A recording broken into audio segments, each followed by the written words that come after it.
Non, alors c'est pas le rendement qu'on regarde en premier. Évidemment, on regarde le rendement qui est un point très important, mais aujourd'hui, c'est vraiment la complémentarité de plusieurs critères qui va faire qu'on se dit on y va pas. En plus-value nette, on est à un peu plus de 100 millions d'euros réalisés pour 400 millions d'euros d'acquisition. Mais c'est ces réactions que moi j'appelle des surréactions de marché, qui viennent de la bourse à la base, mais qu'on voit aussi sur le marché obligataire, dans le marché immobilier, elles sont intéressantes. Et donc aujourd'hui, quand on est un épargnant, la chose la plus importante, c'est pas de regarder les classements avec les taux de rendement. Les taux de distribution, c'est important, c'est un critère, c'est normal. Si on se dit, moi je veux toucher 6% par an, bon bah voilà, on a un minimum, un plancher, etc. Mais ce qu'il faut regarder, c'est l'historique de la société de gestion. Est-ce que tu aimes l'immobilier ? Bien sûr que j'aime l'immobilier. Je ferais pas ça si je l'aimais pas. Bonjour à tous, bienvenue dans ce nouvel épisode de Limo sans cravate. Aujourd'hui, on est accueillis dans les locaux de Quorum et on va pouvoir faire un super épisode avec Philippe Servézy, qui est président de la partie Asset Management de Quorum, donc sur la partie immobilier. Bonjour Philippe. Bonjour Thibaut. Merci beaucoup déjà de nous recevoir ici. Ça faisait très longtemps que j'avais envie de faire un podcast avec Quorum pour parler SCPI. Donc il y a plein de questions que j'ai envie de poser aujourd'hui. Est-ce que dans un premier temps, peut-être tu peux te présenter pour les gens qui ne te connaissent pas ? Oui, bien sûr. Donc Philippe Servézy, aujourd'hui, donc, je suis président de Quorum Asset Management, qui est la société de gestion du groupe Quorum en charge de toute la partie immobilière. Sur l'immobilier, justement, Quorum aujourd'hui, c'est un peu plus de 8 milliards d'euros sous gestion dans plus de 18 pays, avec des bureaux dans 7 pays, donc une société qui est très internationale, avec beaucoup de collaborateurs. Je crois qu'on a quasiment une vingtaine de nationalités aujourd'hui dans le groupe. Et voilà, et moi, à titre personnel, ça fait maintenant 12 ans que je suis dans le groupe. Donc, je l'ai vu passer d'une toute petite PME de 6 personnes à 260 aujourd'hui. Donc, voilà, une belle aventure. Ouais, une belle aventure, comme tu dis. Il y a pas mal de choses que j'aimerais aborder aujourd'hui, donc notamment autour des SCPI, puisque c'est le sujet principal. Est-ce que dans un premier temps, on pourrait faire un petit point sur le fonctionnement du marché immobilier et le contexte peut-être dans lequel on est aujourd'hui, mais ce qui s'est passé peut-être les dernières années et comment ça a pu impacter les SCPI et voilà, qu'est-ce qui s'est passé un petit peu les dernières années, parce que ça a été Bien sûr. augmenté. Alors en fait, alors déjà sur le marché immobilier en France, on va dire qu'il y a deux gros types d'acteurs. Premier type d'acteurs qui sont les plus gros acteurs du marché, c'est pas forcément les SCPI, même si les SCPI prenaient une part très importante il y a encore quelques années, c'est plutôt ce qu'on appelle des fonds institutionnels.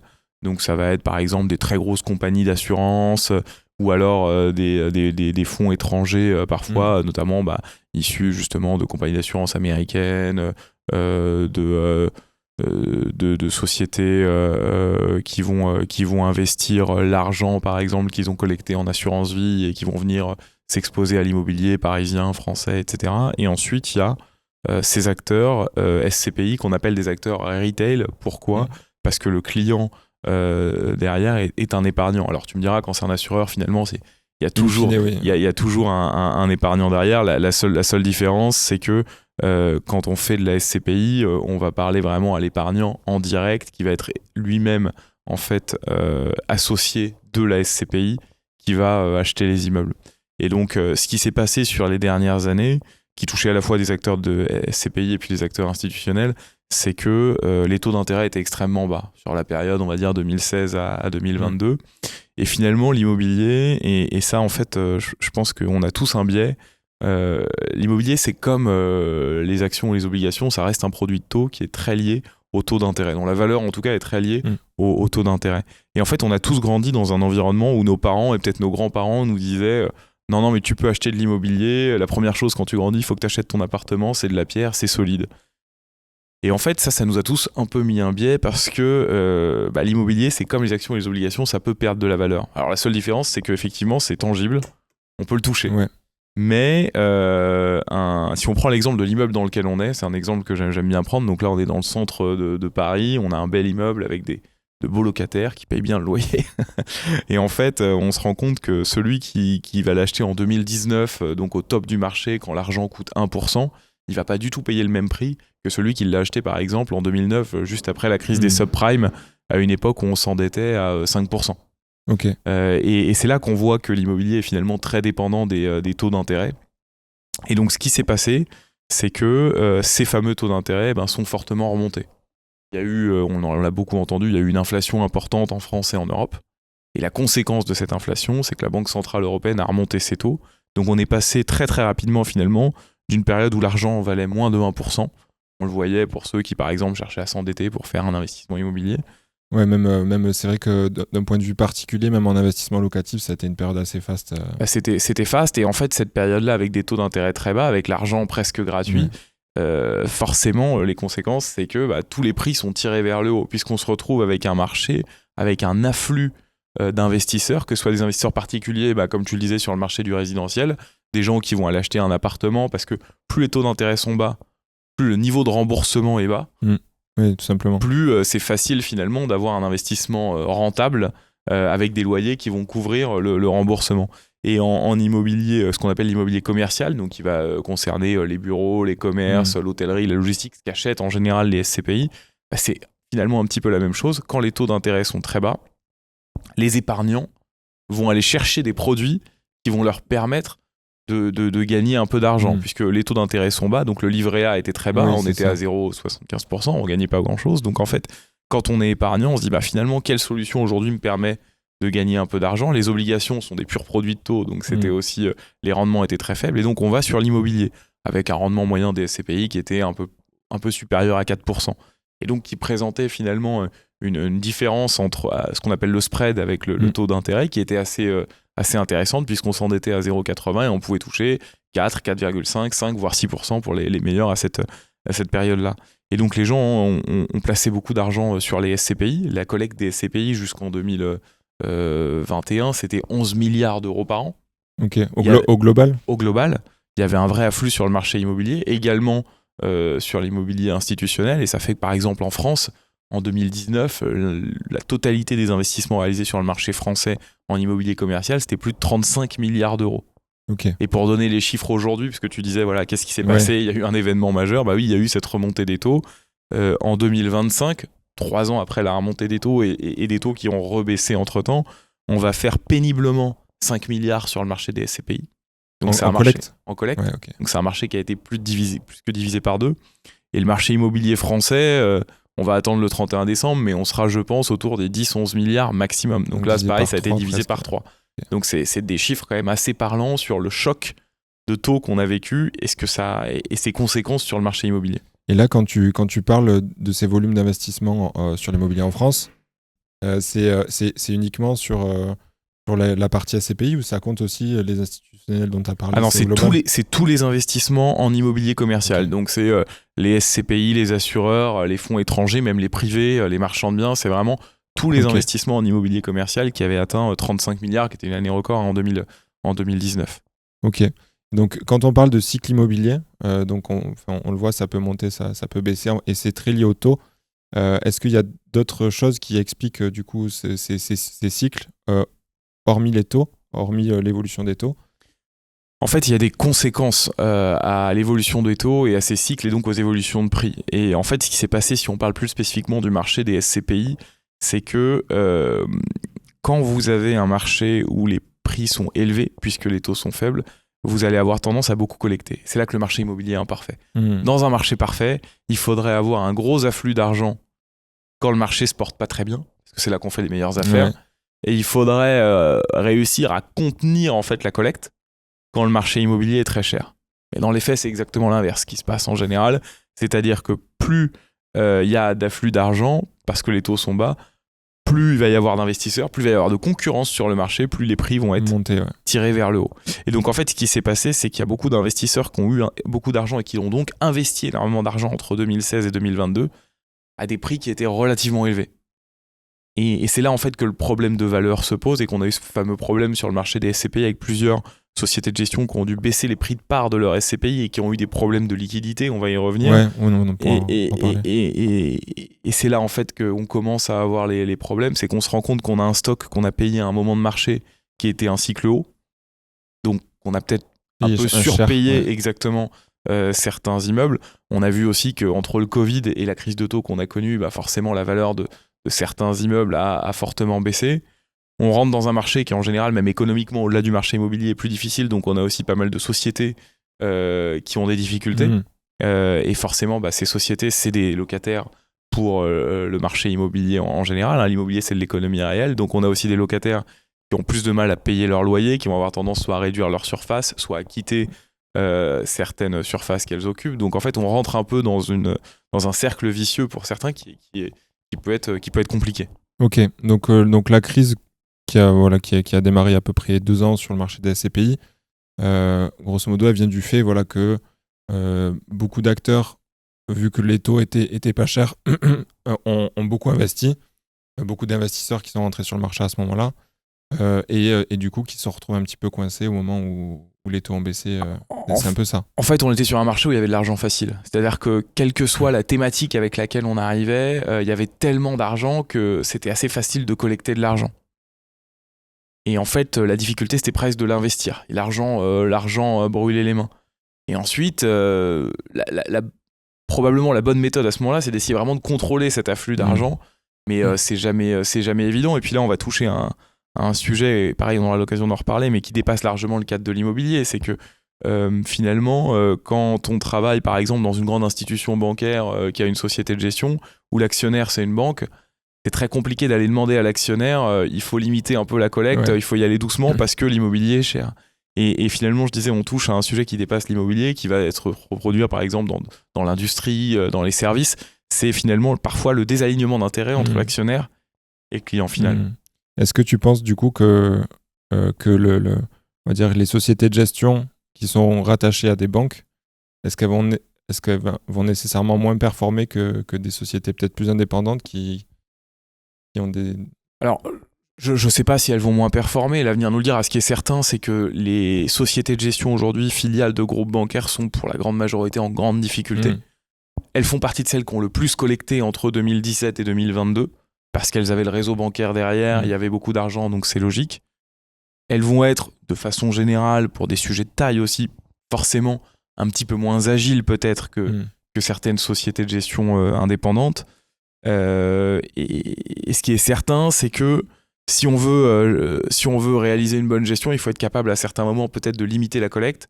Et je pense que quand on est une société de gestion qui dépend d'un groupe bancaire, c'est très difficile de demander comme je disais, à son actionnaire de limiter la collecte. Donc ça explique, en tout cas, ce sont des explications, je pense, au fait que ces sociétés de gestion-là aujourd'hui sont pour la plupart en grande souffrance. Ok, très bien. Et justement, on va peut-être, tu vas peut-être pouvoir m'expliquer ça. Vous êtes connu au Quorum en tout cas pour être un des bons élèves justement de la SCPI qui a su traverser cette période de crise plutôt bien. Et d'ailleurs, on y reviendra tout à l'heure, mais en termes de collecte aujourd'hui, vous êtes parmi les leaders du marché. Et je pense que c'est pas pour rien. Mais justement, selon toi, quelle est la stratégie qui vous a permis justement de bien passer cette crise ? Tu parlais de limitation de collecte, par exemple. Il y a deux choses, je pense, trois choses qui ont été absolument essentielles dans justement la résilience de Quorum dans cette période-là. La première, c'est que quand on a lancé la première SCPI, on avait déjà la volonté d'être extrêmement diversifié. On ne voulait pas se limiter à un marché géographique ou à une typologie d'immeubles.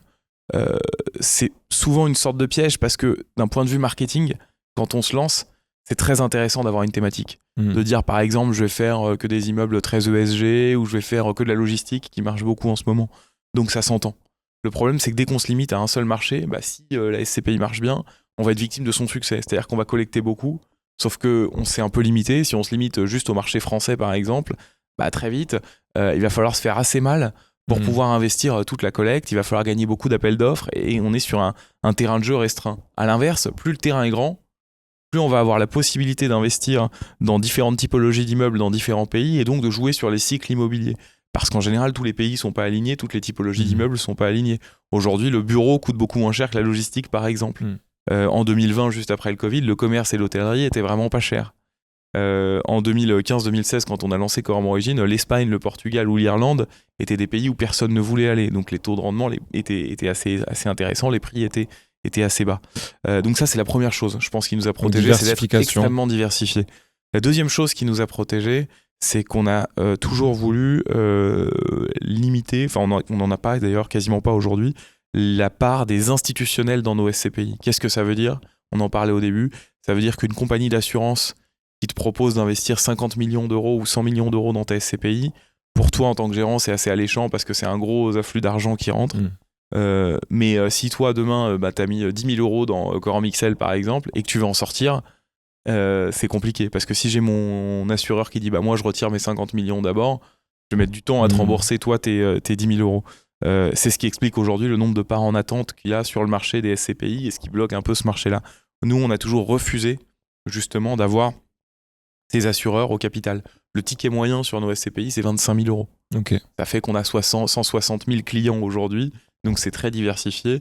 Et c'est ce qui explique aussi aujourd'hui que quand on a un client qui souhaite sortir, il peut sortir extrêmement vite. C'est une affaire de jours. Donc ça, évidemment, ça nous aide beaucoup puisqu'on a vraiment une vraie liquidité sur nos SCPI. Et le troisième élément qui fait qu'aujourd'hui, effectivement, on a bien passé cette crise, on continue à délivrer de la performance, nos prix de parts sont restés extrêmement stables et on continue à collecter, c'est que dans notre gestion, on a été très prudent et on a choisi à partir de 2017, quand on a senti justement que le marché immobilier devenait très cher, qu'il y avait trop d'argent, on a limité très fortement la collecte. Et quand je dis limiter très fortement la collecte, je prends encore l'exemple de 2019 qui était une année record. En 2019, on collecte 350 millions d'euros sur Quorum Origine. Si on ne limite pas, je pense qu'on fait plus d'1 milliard. Donc c'est vraiment des montants énormes. Et ça, c'est quelque chose qu'on peut faire parce qu'on est une société indépendante. Ça veut dire que c'est une décision d'associé où on se dit voilà, on va renoncer à une partie de la collecte aujourd'hui, donc à des revenus pour la société de gestion, mais on pense que sur le moyen long terme, c'est le bon choix. Si tu dois le faire, mais que tu es salarié de ta société et que tu dois aller en discuter avec ton actionnaire, forcément, c'est beaucoup plus compliqué. Donc ça, je pense que c'est un choix qui est plus facile à faire quand on est un groupe indépendant, comme c'est le cas du groupe Quorum. Ok. Vous êtes connu aussi, donc tu as parlé de diversification avec Quorum Origin, du coup, en 2015-2016, c'est ça ? Le lancement, même 2012, Quorum Origin. 2012, ok. Mais vous êtes connu, en tout cas, pour investir, on va dire, en tout cas, contre-courant. Donc, quand vous avez lancé Quorum Origin, je pense que la plupart des SCPI françaises, elles investissaient en France et peut-être, comme tu disais, dans des... Complètement. Voilà, dans des thématiques bien particulières. Complètement. On se moquait de nous, même.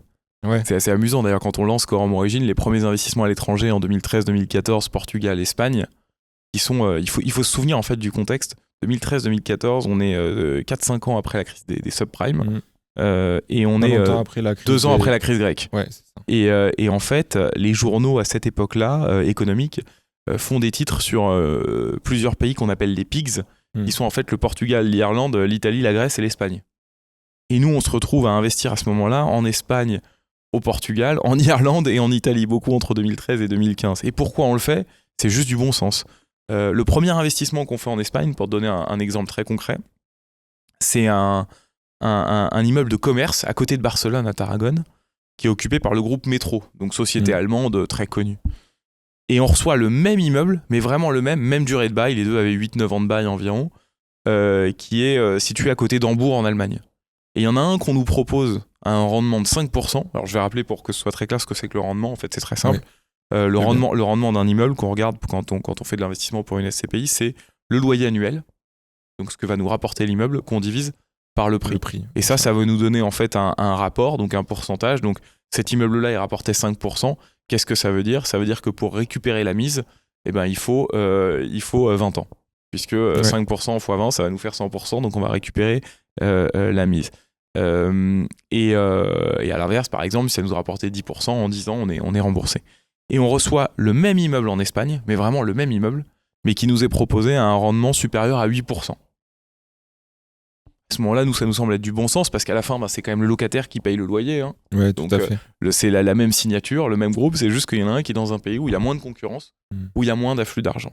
Et ça a été finalement notre logique au lancement de Quorum. Je me rappelle par exemple des premières visites qu'on avait fait en Irlande, où on se rendait compte qu'il y avait des fonds américains qui avaient racheté la moitié de Dublin à des prix qui défiaient toute concurrence, y compris des très beaux bureaux loués à des entreprises de la tech, dans des taux de rendement élevés, parce que plus personne voulait y aller. Et donc on fait ce pari-là à ce moment-là, de se dire, nous on va plutôt aller là où les gens veulent pas trop aller, parce qu'on pense que c'est du bon sens et que ça va nous apporter à la fois de la sécurité locative sur du long terme et de la rentabilité. Ouais, effectivement, présenté comme ça, effectivement, en termes de rendement, si c'est la même opération mais juste pas dans le même pays, ça fait du sens. Si je fais un petit peu l'avocat du diable, on pourrait se dire aussi c'est à plus de rendement, mais ça va moins bien se valoriser potentiellement dans le temps, puisque c'est peut-être un pays moins coté, etc. Est-ce que ça, c'est des éléments en fait, pas prendre seulement le rendement, mais peut-être le TRI, donc en englobant aussi potentiellement une revente à... En fait, la seule chose qui peut changer ta valorisation sur le long terme, à part le prix d'entrée qui reste en immobilier, Oui. la clé,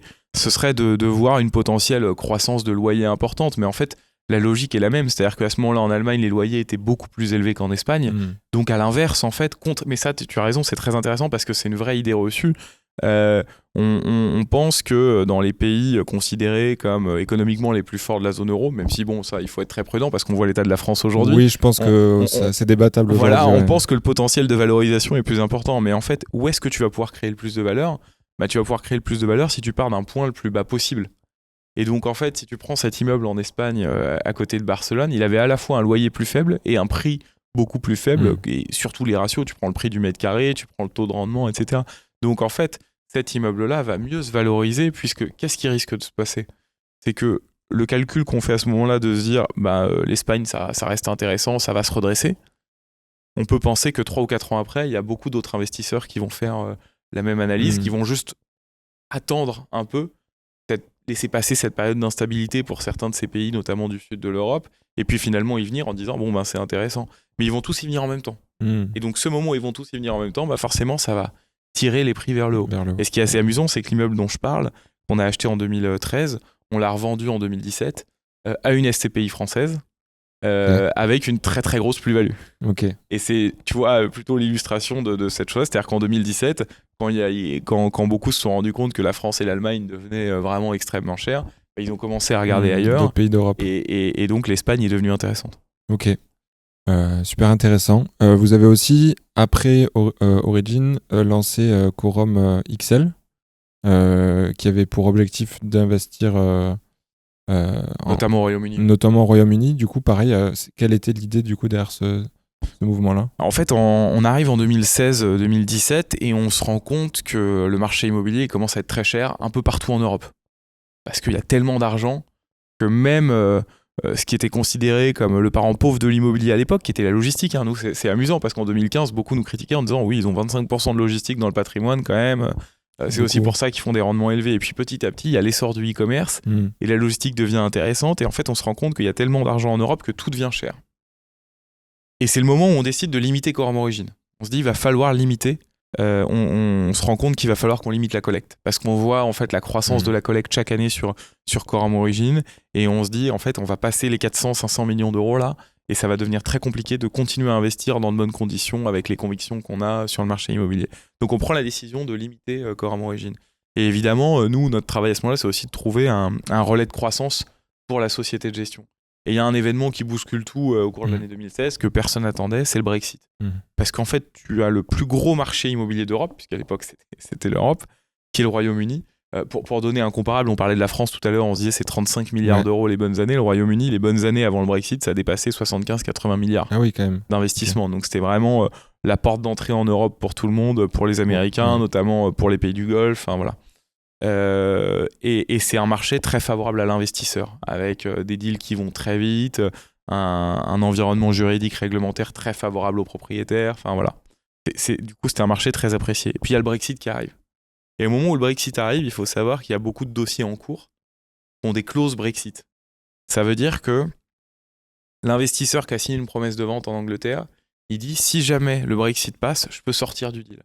Donc on sait que si le Brexit arrive, il va y avoir énormément de dossiers qui vont casser. Et donc des vendeurs qui vont être à l'affût pour trouver très vite un nouvel investisseur. Et l'autre calcul qu'on fait à ce moment-là, c'est de se dire évidemment, l'autre impact, ça va être la devise. La livre, qui historiquement était très, très, très, très forte, avant le Brexit, on atteignait parfois 1,40. Ça veut dire qu'un pound valait 1,40 €. Évidemment, elle a chuté après le Brexit, elle est même tombée jusqu'à 1,06, 1,07. Donc vraiment une chute drastique, 30%. Et on se dit, c'est un environnement extraordinaire pour acheter. Et donc, on lance Quorum XL en disant, voilà, on va lancer une nouvelle SCPI qui va pouvoir investir en devises, notamment pour profiter du Brexit, donc aller au Royaume-Uni, mais qui va aussi aller, et elle y est aujourd'hui, en Pologne, en Norvège, au Canada, et peut-être dans d'autres pays hors zone euro, et qui est aussi présente pour environ 30% de son patrimoine en zone euro, puisqu'on a aussi des immeubles sur Quorum XL, en Espagne, en Italie, aux Pays-Bas, en Irlande, partout, Portugal, voilà.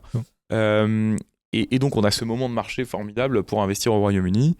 Et aujourd'hui, en 2025, on a un patrimoine au Royaume-Uni qui déplace 1 milliard d'euros. Ok. Et donc, vous avez monté XL du coup avec cet événement finalement qui est arrivé sur le marché. L'événement du Brexit a été le déclencheur du lancement de Quorum XL, tout à fait.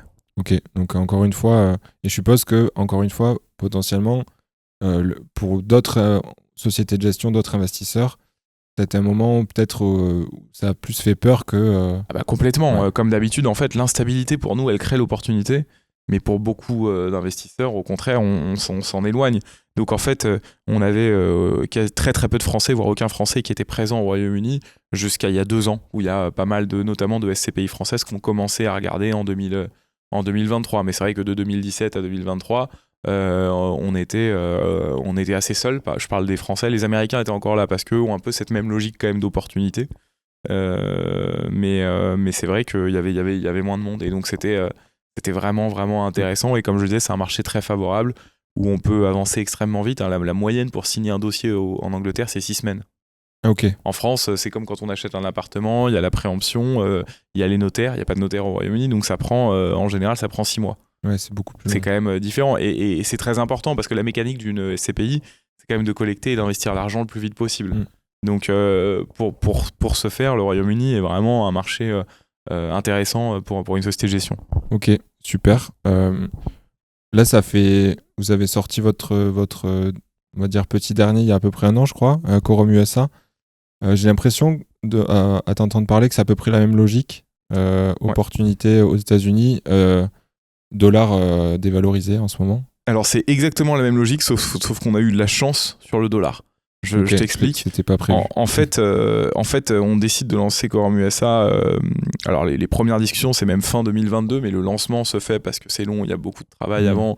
On a énormément investi, on est beaucoup allé sur place. Enfin, c'est pas quelque chose qu'on fait du jour au lendemain. Et on lance Quorum USA en novembre 2024. Et à ce moment-là, la genèse, c'est de se dire le marché immobilier américain, qui est le plus gros marché du monde, c'est plus de 350 milliards, les bonnes années, le marché américain, c'est plus que l'Europe réunie. Le marché américain est dans un état catastrophique. Parce qu'il y a eu le Covid, qui a eu un gros impact sur le marché de bureaux, et puis ensuite, il y a eu la remontée des taux aux États-Unis. Jusqu'à il y a 2 mois, les taux d'intérêt aux États-Unis dépassaient 4,50. Ouais. Et encore aujourd'hui, on est à 4%. Quand le taux de dépôt de la BCE, donc en Europe, c'est 2%. Donc ça fait quand même une grosse différence. Et puis il y a tout l'environnement aujourd'hui politique américain qu'on connaît, les droits de douane de Donald Trump, etc. Instabilité, quoi. Il y a une grosse instabilité, le fameux shutdown récemment. Donc, premier effet, ça fait très peur à tous les investisseurs. Encore cette période d'instabilité. Et là, je te rejoins, ça ressemble énormément à ce qu'on a vécu sur Quorum XL. Et nous, on considère que la baisse des prix du marché immobilier américain à ce moment-là, elle justifie d'y aller. Même si à ce moment-là, le dollar est moins intéressant que la livre au Royaume-Uni quand on rentre. Parce que le dollar, jusqu'en décembre dernier, il est encore à 1,06, 1,07. Donc il est très proche de la parité avec l'euro, quand on sait que le dollar, il a pu monter au-delà des 1,30. Et là où, pour le coup, Donald Trump nous a rendu service, c'est qu'avec toutes ces déclarations avec les droits de douane, etc., il a poussé le dollar, il a poussé plutôt l'euro contre le dollar, et il a affaibli le dollar, ce qui était une de ses volontés. Oui, il l'avait dit dans ses promesses de campagne, il le voulait, donc c'était aussi quelque chose sur ce qu'on suivait de près. Et à l'heure où on parle aujourd'hui, le dollar est plutôt à 1,16, 1,17, donc il a bien dévissé. Et évidemment, pour nous, qui lançons à peine notre SCPI et qui sommes en phase d'investissement constante, il y a un prochain investissement qui devrait arriver dans les semaines qui viennent, c'est évidemment extraordinaire. Et donc là, effectivement, on trouve une forme d'autoroute, puisqu'on a très très peu de concurrence sur le marché américain aujourd'hui. On a des prix extrêmement compétitifs avec des vendeurs qui sont un peu pris au coup et qui ont besoin de vendre vite, avec de la dette qui coûte très très cher. Et on a un dollar qui s'est fortement affaibli. Donc on a des conditions de marché qui sont géniales pour un acteur français qui arrive sur le marché américain. Et est-ce que ça va vite, comme au Royaume-Uni, les opérations là-bas ? Ça va vite. Ça va un tout petit peu moins vite que le Royaume-Uni, parce que les Américains sont un peu plus procéduriers, donc il y a beaucoup de choses à faire. Par exemple, quand on va visiter l'immeuble, il faut prendre une assurance avant. Enfin voilà. Il y a tout un écosystème à comprendre. Mais oui, ça va beaucoup plus vite qu'en France. Ouais. Ok, super. La mécanique que tu disais tout à l'heure, donc le rendement, est-ce que c'est ça que vous regardez en priorité, vous, pour faire un investissement ? Est-ce que... Non, alors c'est pas le rendement qu'on regarde en premier. Évidemment, on regarde le rendement qui est un point très important, mais aujourd'hui, c'est vraiment la complémentarité de plusieurs critères qui va faire qu'on se dit on y va pas. Ces critères-là, ça va être la qualité du locataire, la localisation, ça va être la durée du bail pour lequel le locataire est engagé, qui va être très très importante, qui va aussi dépendre de la localisation. Si tu es en plein centre de Manhattan, bon, a priori, si ton locataire s'en va, tu trouveras un autre locataire. Si tu es sur une ville plus secondaire, il faut vraiment que tu aies un locataire qui est engagé sur le long terme, et il faut que tu comprennes pourquoi il a besoin d'être là. On a acheté récemment un établissement de santé au Texas, à côté d'Austin. Pourquoi est-ce qu'on l'a acheté ? Alors, il y a un bail long de toute façon, mais on est vraiment dans un campus médical avec l'hôpital en face. Ça fait complètement sens pour le locataire qui exploite différents immeubles aux alentours d'être là. Donc, on va regarder toutes ces choses-là. On va regarder le niveau de loyer, on va regarder les perspectives d'évolution du loyer, de la valeur. Et puis surtout, dans le contexte actuel qu'on connaît, où les prix ont fortement chuté, l'analyse, c'est aussi beaucoup combien ça vaut aujourd'hui, combien ça valait il y a 3 ans. Et si le discount qu'on a est suffisamment important, et parfois c'est des prix, parfois aujourd'hui on paye 50 ou 45% de ce qui a été payé par le précédent acheteur. Donc c'est vraiment des gros discounts. Des gros discounts. Voilà. Et si tous ces critères-là sont remplis, si on estime que le locataire, parce qu'on fait des analyses très poussées sur le locataire, est capable et suffisamment fort financièrement pour payer son loyer sur les prochaines années sans problème, l'accumulation de tous ces critères va faire qu'on va dire ok, le comité d'investissement va valider et on va avancer sur le dossier. Ok, très bien. Est-ce que tu as des exemples peut-être de sessions d'arbitrage que vous avez fait dans vos SCPI Alors oui, si on prend, alors aujourd'hui on n'a que 2 SCPI qu'on vendu parce que les autres sont très jeunes. C'est Quorum Origine et Quorum XL. Mais si on prend notre historique de session, on a vendu, si je te donne les chiffres à la grosse, on a acheté pour un peu plus de 400 millions d'euros et on a vendu pour un peu plus de 500 millions d'euros. Ça veut dire que en plus-value nette, on est à un peu plus de 100 millions d'euros réalisés pour 400 millions d'euros d'acquisition. Donc ça veut dire qu'on est à peu près à plus 25% de valeur créée sur les immeubles. Sachant que ce qu'on vend, c'est pas les bijoux de famille. Ce qui va nous pousser à vendre, c'est 2 choses. La première chose, c'est si on identifie un risque. Par exemple, récemment, on a vendu un immeuble industriel en banlieue parisienne parce qu'il s'est vidé. On a eu un locataire pendant 10 ans, ça s'est vidé, on considère qu'on n'a pas envie de payer par exemple les charges de vacances, etc. C'est de l'industriel, donc en ce moment, ça reste liquide. Et même si on l'a vendu vide, on a fait une petite plus-value. Donc c'était stratégique de exactement. Le vendre. Oui, parce que c'était un immeuble qui vide nous coûtait 600 000 euros par an. Voilà. Donc ça, c'est l'exemple d'une des raisons pour lesquelles on vend. L'autre raison pour laquelle on vend, c'est si on considère qu'on a poussé la valeur de l'immeuble à son maximum. Donc récemment, on a vendu une plateforme logistique aussi en France. On l'avait acheté en 2017. On a re-signé un bail. On a poussé le loyer au maximum de la valeur de marché. On a un locataire qui est réengagé pour presque 9 ans. On considère que le marché logistique est à son top. On a presque une bulle. On se dit, à aucun moment cet immeuble, selon nous, il pourra avoir une valeur plus importante. Donc là, on vend et on a fait une grosse plus-value pour le coup, parce que c'est un immeuble qu'on avait acheté un peu moins de 13 millions d'euros. On l'a vendu pour 18 300 000 euros. Donc, grosse plus-value. Et évidemment, pendant 8 ans, on a pris des loyers chaque année. Tu disais tout à l'heure, la logistique, à un moment donné, ça a été une de vos gros focus. Là, peut-être aujourd'hui, c'est un peu une bulle. La logistique, entre 2013 et 2017, nous, on considérait que c'était sous-coté. C'était une époque où les typologies d'immeubles un peu stars, c'était le bureau et le commerce. Et la logistique était sous-cotée et l'hôtellerie aussi à ce moment-là un peu. Et puis ensuite, il y a eu l'essor du e-commerce, puis le Covid, qui a fait mal un peu au bureau, au commerce, à l'hôtellerie. Et donc tout le monde s'est précipité sur la logistique, qui est une typologie d'immeuble importante aussi. J'ai pas de sujet avec ça. En revanche, oui, je considère qu'aujourd'hui, il y a une bulle sur la logistique. Ça coûte beaucoup trop cher. Ça reste des bâtiments en tôle. Et ça reste des bâtiments avec des normes qui changent très très vite et où il y a des travaux importants à faire tous les 4-5 ans. Donc aujourd'hui, notre conviction chez Quorum, c'est qu'entre acheter un bâtiment logistique à 4,5 ou 5% de taux de rendement ou acheter de très beaux bureaux neufs avec un locataire engagé sur du long terme à 8,5% de rendement, il n'y a pas photo. Voilà, exactement. Voilà, de toute façon, j'ai bien compris que vous étiez agnostique et que vous regardiez tout, que c'était l'opportunité qui comptait. Il faut toujours, et ça c'est une vraie leçon qu'on a eue sur les 12 dernières années, il faut toujours être assez nuancé. Moi j'ai entendu un nombre de fois incalculable, ça c'est terminé. Par exemple, au moment du Covid, le commerce et l'hôtellerie, on s'est dit à ce moment-là on va en racheter beaucoup. J'ai beaucoup de confrères, on déjeune régulièrement, on se connaît, qui m'ont dit mais pourquoi tu fais ça? Le commerce c'est fini, l'hôtellerie c'est fini. Certains m'appellent aujourd'hui pour me demander si on en a à vendre. Parce que c'est redevenu des typologies d'immeubles un peu à la mode, puisque aujourd'hui ils font peut-être un peu moins de bureaux. Donc faut jamais être trop définitif. Il faut faire une analyse au cas par cas, en fonction de l'immeuble, de sa localisation, du locataire, comprendre pourquoi il est là.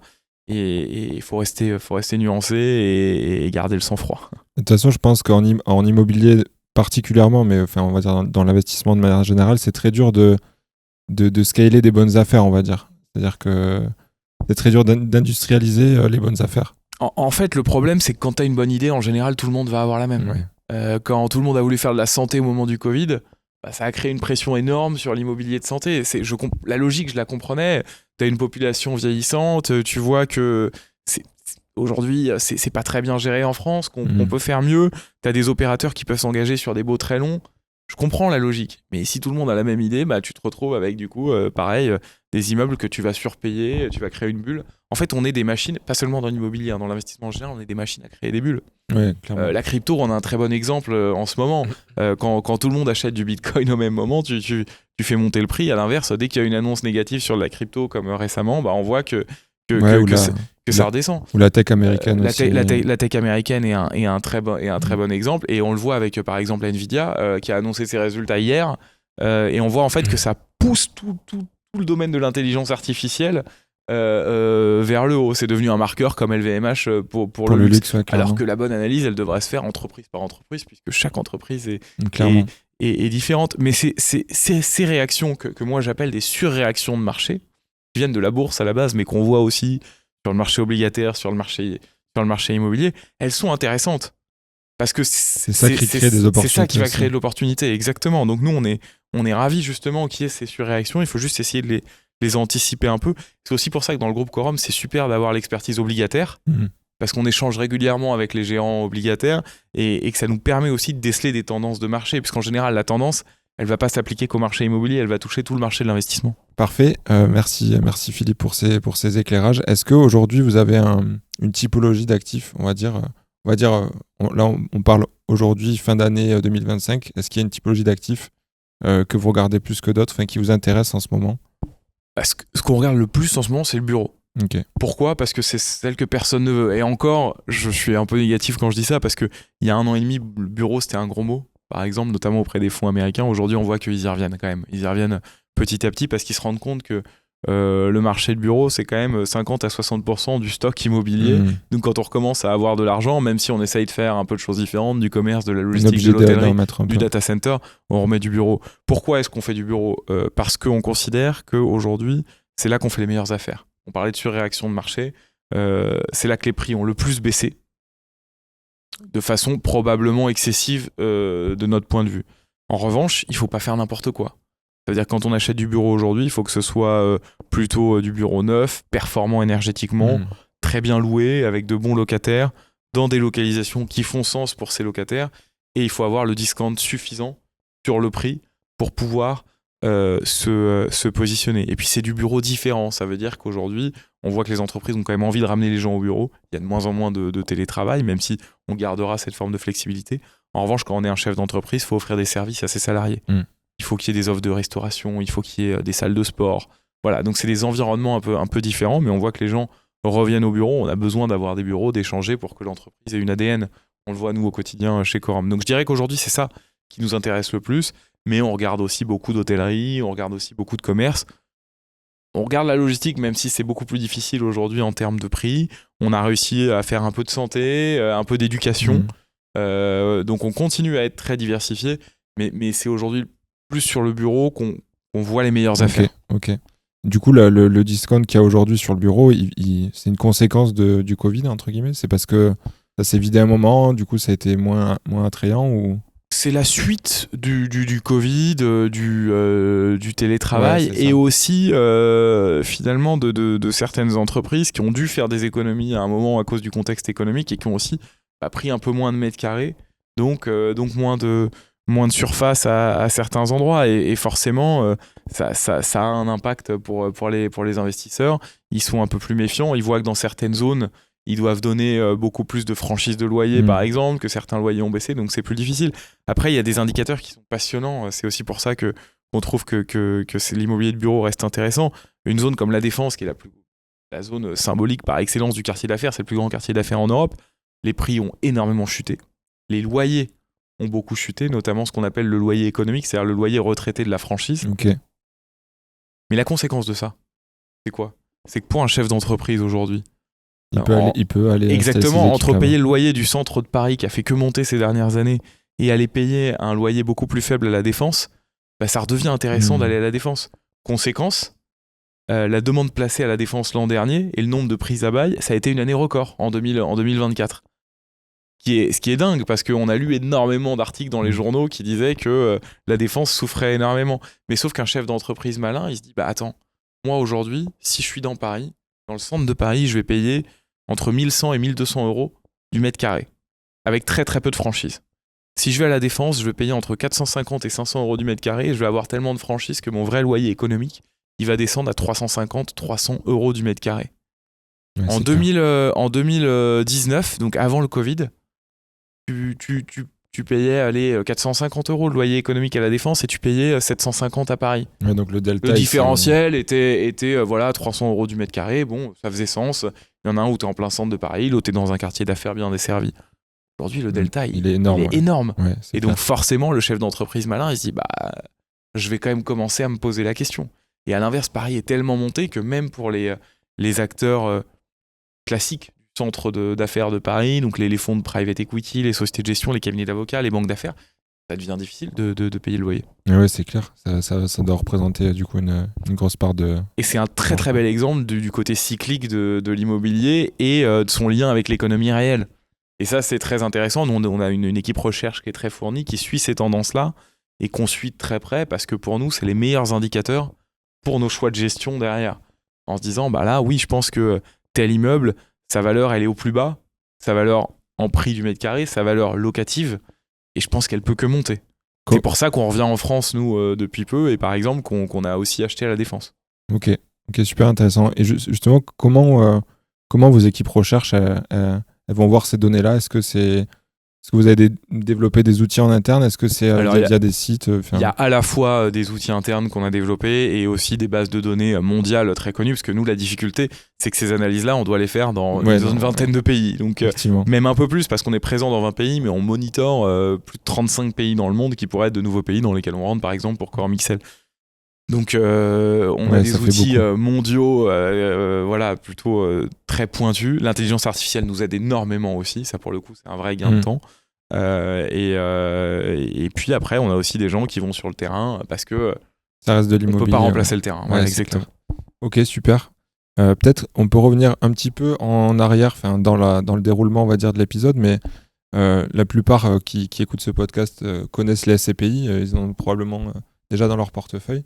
Mais pour quelqu'un qui ne connaît pas du coup une SCPI, est-ce que tu peux nous expliquer le fonctionnement basique du prix de part, des valorisations, du fonctionnement simplement? Bien sûr. En fait, la SCPI, c'est une chaîne de valeur. Ça veut dire qu'on va collecter de l'argent qui va devoir être investi.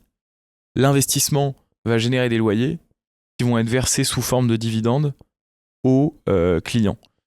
Et donc, tant que l'immeuble est loué et qu'il est présent dans la SCPI, qu'il appartient à la SCPI, il va générer du loyer, sauf s'il se vide, mais il va générer du loyer qui va être perçu par le client. Et puis ensuite, à un moment, le gérant peut décider de vendre l'immeuble et donc il va récupérer de l'argent. S'il fait une plus-value, il va distribuer une partie de cette plus-value au client, et puis l'argent qu'il va récupérer, qui correspond à son prix d'acquisition, il va le réinvestir dans un autre immeuble. La SCPI, en fait, c'est assez amusant parce que c'est un véhicule ancien, mais qui a un fonctionnement très moderne. Aujourd'hui, il y a très très peu de véhicules qui permettent d'investir dans un environnement aussi large, dans autant de pays, de façon finalement aussi simple. Pour un épargnant... Très passive et en plus... Exactement. Pour un épargnant, c'est assez intéressant parce que il va faire de l'immobilier sans les tracas qu'on connaît, où par exemple, tu vas acheter un appartement demain, tu vas devoir aller... je sais pas, s'il y a une fuite, tu vas devoir aller colmater la fuite pour ton locataire parce que c'est toi le propriétaire. En fait, toi, tu confies de l'argent à une société de gestion et tu vas juste toucher les loyers et tu de rien. Donc ça, c'est quand même assez intéressant. L'enjeu pour le gérant, c'est d'investir l'argent le plus vite possible parce que plus vite il l'investit, plus vite il génère des loyers, plus sa performance va être bonne. Ça va être d'acheter dans de bonnes conditions parce qu'il faut que la valeur soit le plus stable possible.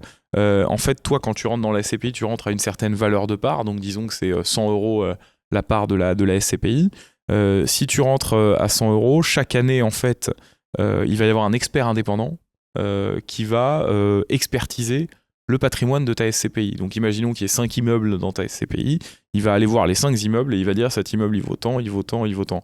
Si ton gérant a bien acheté, ton prix de part va rester stable, voire va augmenter dans le temps au fur et à mesure, ce qui est plutôt intéressant pour toi, parce que si tu as payé ta part 200 € et qu'elle en vaut 210 5 ans après, c'est intéressant, tu vas gagner de l'argent en plus des loyers que tu génères. En revanche, si ton gérant fait de mauvais choix de gestion et que la valeur baisse, ce qui s'est passé pour beaucoup de SCPI avec justement les changements de taux d'intérêt qu'on évoquait, là c'est plus embêtant puisque toi tu as payé 200 € le prix de part et tu peux te retrouver 10 ans après à un moment où tu veux sortir parce que tu as besoin de récupérer ton argent et la part va valoir 150 ou 160 €. Donc le travail du gérant, c'est de faire en sorte d'acheter dans de bonnes conditions, pas trop cher, des biens avec des locataires de qualité qui vont payer du loyer et qui vont te permettre de payer un dividende. Et c'est aussi de savoir vendre au bon moment, ce qui a souvent été un problème dans les SCPI. J'allais y venir, j'allais poser la question. Historiquement, en fait, les SCPI vendaient très peu. Pourquoi elles vendaient très peu ? Parce que quand tu vendais un immeuble, tu te rajoutais de la pression à l'investissement, parce que tu avais de l'argent qui revenait dans la SCPI, donc en plus de ta collecte, tu avais de l'argent à réinvestir. Et puis aussi, et ça c'est malheureux, mais c'est la vérité, ça te faisait des frais en moins, puisque tu touches des frais de gestion sur chaque immeuble, sur les loyers. Et chaque fois que tu vends un immeuble, t'as plus ces loyers-là en face. T'as plus ces loyers-là en face, exactement. Donc voilà. Et donc aujourd'hui, quand on est un épargnant, la chose la plus importante, c'est pas de regarder les classements avec les taux de rendement. Les taux de distribution, c'est important. C'est un critère, c'est normal. Si on se dit, moi je veux toucher 6% par an, voilà, on a un minimum, un plancher, etc. Mais ce qu'il faut regarder, c'est l'historique de la société de gestion. C'est quelle est la taille de la SCPI. Ça, c'est très important parce qu'une SCPI qui a 10 immeubles, et donc 50 millions de capitalisation, tu te doutes bien que s'il y a le moindre problème sur un immeuble, mais ça fait un dixième déjà. Tout de suite, tu vas avoir un impact sur la performance. Alors que tout l'intérêt de la SCPI, justement, c'est que le risque soit le plus diversifié possible. Tu prends Coram Origine qui fait 3 milliards 500 millions et qui a quasiment 200 immeubles. Bon, s'il y a un problème sur un immeuble, toi, en fait, tu vas, selon la taille de l'immeuble en tout cas, mais tu vas beaucoup moins le sentir. Et le gérant va pouvoir, grâce à la diversification de son risque, peut-être en augmentant le loyer sur un autre immeuble, finalement compenser ça. Donc il faut regarder l'historique de la société de gestion, comment elle a passé les crises, est-ce qu'elle a délivré de la performance sur le long terme, est-ce qu'elle a été capable de vendre dans de bonnes conditions, et ça c'est très important parce qu'il y a énormément de sociétés de gestion qui jusqu'ici n'ont jamais vendu, et on juge un investissement immobilier à la sortie. Ça c'est vraiment très très important. Et la taille est extrêmement importante. Ok, j'ai cru comprendre que du coup dans la crise qu'on a évoquée tout à l'heure des SCPI, il y avait aussi des gros problèmes et je pense que ça rejoint le mécanisme du prix des parts que tu évoquais. Il y a eu un gros problème de liquidité aussi, c'est-à-dire des personnes qui voulaient sortir et qui n'ont pas pu sortir justement à ce moment-là où tout le monde voulait finalement revendre ses parts, quoi. Donc comment ça peut arriver ? Et enfin voilà, comment ça peut arriver ça dans une SCPI ? En fait, il y a plusieurs facteurs, mais le plus gros facteur, celui qu'on évoquait tout à l'heure, c'est le fait d'avoir parfois trop d'assureurs, trop d'institutionnels dans le capital des SCPI. La SCPI, c'est un produit qui à la base a été conçu pour le petit porteur. Pour toi, pour moi, si on veut mettre 1000 €, 2000 €, 3000 € et s'exposer un peu à l'immobilier. Forcément, comme il y a eu de la performance, ça a commencé à intéresser des plus gros acteurs. Le problème, c'est que le mélange des genres n'est pas forcément bon. Et quand tu mélanges des acteurs particuliers comme toi et moi avec des gros institutionnels qui vont mettre des dizaines de millions dans la SCPI, tu crées finalement un différentiel important qui va être en défaveur du petit porteur. Et donc si toi tu as mis 10 000 € dans une SCPI mais que j'ai un assureur qui a mis 100 millions, l'assureur en général, dès que le marché va commencer à changer, ça va être le premier à sortir parce qu'il va devoir s'exposer un peu moins à l'immobilier. Et s'il retire 100 millions à un moment où en plus il y a moins de collecte chez ton gérant et que toi tu veux retirer tes 10 000 € au même moment, forcément ça va prendre des mois et des mois, voire des années pour te rembourser. Et donc ce qui a créé finalement ces problèmes de liquidité, c'est ça, ces fameuses parts en attente, c'est qu'il y avait trop d'assureurs au capital des SCPI. L'autre problème, c'est que ces SCPI-là en général sont des SCPI qui ont baissé leur prix de part. Toi, quand tu es épargnant, quand tu vois que le prix de part commence à baisser, qu'est-ce que tu fais ? Tu veux sortir. Sauf que du coup, tout le monde veut sortir en même temps. L'assureur, le petit porteur. Et donc, en fait, la société de gestion, elle reçoit des dizaines et des dizaines de demandes la pile ne fait que monter, le volume global ne fait que monter, et à côté de ça, t'as plus du tout d'argent qui rentre. Ouais, t'as plus de collecte parce que ton prix de part a baissé. Exactement. Et donc en fait, En plus, si tu vends pas ou que tu peux pas vendre parce que tu perds trop. c'est exactement ça. Si tu vas dans une pizzeria dans un village un jour où il y a un mariage et que les mariés ils ont commandé 200 pizzas et que le four il peut en sortir 180 et qu'il y a la queue devant la pizzeria, à la fin il n'y a plus de pizza pour personne. C'est un peu la même mécanique. Quand tout le monde fait la queue, ils vont d'abord essayer de rembourser celui qui a demandé le plus au début parce que c'est le client le plus important pour le gérant, et puis ensuite ceux qui font la queue derrière, il reste plus rien. Ok. J'avais une question aussi, toujours dans la compréhension de ce mécanisme-là. Tu disais que donc il y avait des indépendants, enfin des experts, c'était eux qui venaient expertiser le patrimoine. Donc deux choses du coup, qui sont ces experts-là, et surtout j'ai cru comprendre aussi que récemment, du coup, notamment suite à ce qu'ont connu les SCPI récemment, c'était une obligation maintenant de devoir le faire plus régulièrement, la réévaluation des portefeuilles. Oui, tout à fait. Alors déjà, ces sociétés d'expertise, en fait, c'est des très gros acteurs de la place qui sont très connus sur le marché immobilier. Ça va être des BNP Real Estate, CBRE, Jones Lang LaSalle, okay. Donc voilà, ce type de société qui va venir expertiser le patrimoine, donc avec des gens qui ont la compétence pour dire voilà, ça vaut tel prix, ça vaut tel prix, parce qu'ils ont toutes les références de transactions, marché, etc. Et effectivement, dans le passé, il devait expertiser le patrimoine une fois par an. Et depuis peu, la loi a changé, et à partir de 2026, ils le feront 2 fois par an, au mois de juin et au mois de décembre. Je comprends la logique de la réforme qui est de dire il y a eu finalement un moment sur le marché où on a peut-être trop laissé les SCPI maintenir des valeurs qui n'étaient plus tout à fait conformes aux vraies valeurs. Il aurait peut-être fallu le faire avant, du coup. Oui. Après, là où c'est peut-être un petit peu plus problématique, c'est qu'en fait, ces expertises, elles sont payées par les clients. Parce que c'est la SCPI qui les paye. Donc là, et elles coûtent très cher, parce que quand tu expertises 200, 300, 400 immeubles, c'est pas donné. Donc là, en fait, on va rajouter un coût au client qui va un peu finalement impacter aussi la performance de la SCPI dans un moment où le marché va plutôt quand même aller un petit peu mieux. Donc est-ce qu'il aurait peut-être pas fallu l'imposer seulement à certains moments de marché et que ce soit pas finalement quand il y a par exemple un gros choc sur les taux d'intérêt et que ce soit pas quelque chose de nécessaire tous les ans, y compris quand le marché monte. Voilà. Mais bon, de toute façon, c'est la loi, on s'y verra. Ok.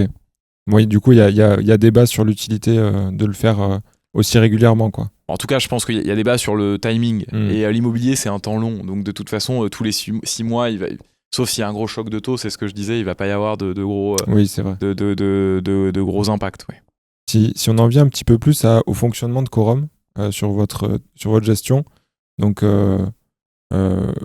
c'est vous qui faites les acquisitions, c'est vous qui gérez les immeubles. Enfin, est-ce que tu peux me détailler un petit peu la chaîne de valeur que vous avez, et notamment sur votre fonctionnement à l'international, parce que tu m'as dit voilà, vous avez des équipes un peu partout, vous avez ouvert une vingtaine de pays, donc comment vous gérez aussi les investissements qui sont à l'étranger, quoi. Alors ça, c'est un point extrêmement important. En fait, en 2015-2016, quand on commençait à grossir, on était encore petit, donc en origine devait faire 400 millions d'euros. On commençait à acheter beaucoup à l'étranger et on a eu le choix entre 2 modèles. Le modèle classique de l'immobilier, c'est je vais gérer mes biens depuis la France et je vais prendre des prestataires dans chaque pays pour gérer mes immeubles, qui peuvent être les sociétés que j'évoquais là, les BNP, CBRE, ou ça peut être un opérateur du pays en question, un partenaire, voilà. Et la deuxième option, qui était celle qu'on a retenue, mais qui coûte beaucoup plus cher, c'est de dire on va ouvrir des bureaux dans chacun de ces pays, on va recruter des experts locaux, et on va avoir des vrais bureaux avec une vraie compétence locale. Pourquoi est-ce qu'on a choisi cette option-là ? Je vais te prendre un exemple, le Covid.